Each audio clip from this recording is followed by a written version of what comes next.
BNP কোন আর জামাত কেন? হাসিনা ক্ষমতা থাকাকালীন দুই দলের উপরে প্রচুর পরিমাণ নির্যাতন করা হয়েছে।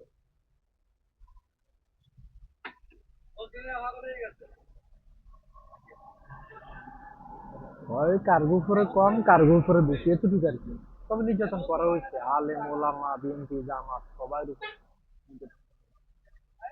এখন সামনে নির্বাচন আছে, অনেক ভাই জানি না কি বুঝি না, তারা মনে করেন নিজ দায়িত্ব এক গ্রুপে পোস্টার লাগাই যায়, আরেক গ্রুপে সিরিয়াল কার পোস্টার ছিলেন আমি আপনার লগে তো এক লগে হাসিনার বিরুদ্ধে লড়াই করছে, ওর না হয় অন্য দলের লোক, লড়াইটা হাসিনার বিরুদ্ধে আপনার লগে এক লগে করছে, আপনি যে লোকের পোস্টার ফিরে আলান, কি দরকার? আপনি বিএনপি ও জামাতের পোস্টার ছিলেন, বা কেউ জামাতে যদি বিএনপির পোস্টার ছিঁড়ে, এগুলো তো কোনো রকমই ঠিক না। নির্বাচন আইতেছে, নির্বাচন হইব, জনগণ যারা চাইবো তারে ভোট দিব, মানে আপনি পোস্টার ছিঁড়িয়ে লাই কি লাভটা হয় আপনার?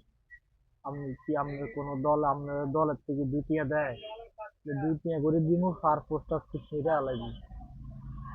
কি দরকার নিজে শত্রু বাড়ানোর? কোনো দরকার আছে? আপনিও যে গ্রামে থান, আপনার সাথী ওই গ্রামে থাকে, ওই থানায় থাকে, এরকমই তো।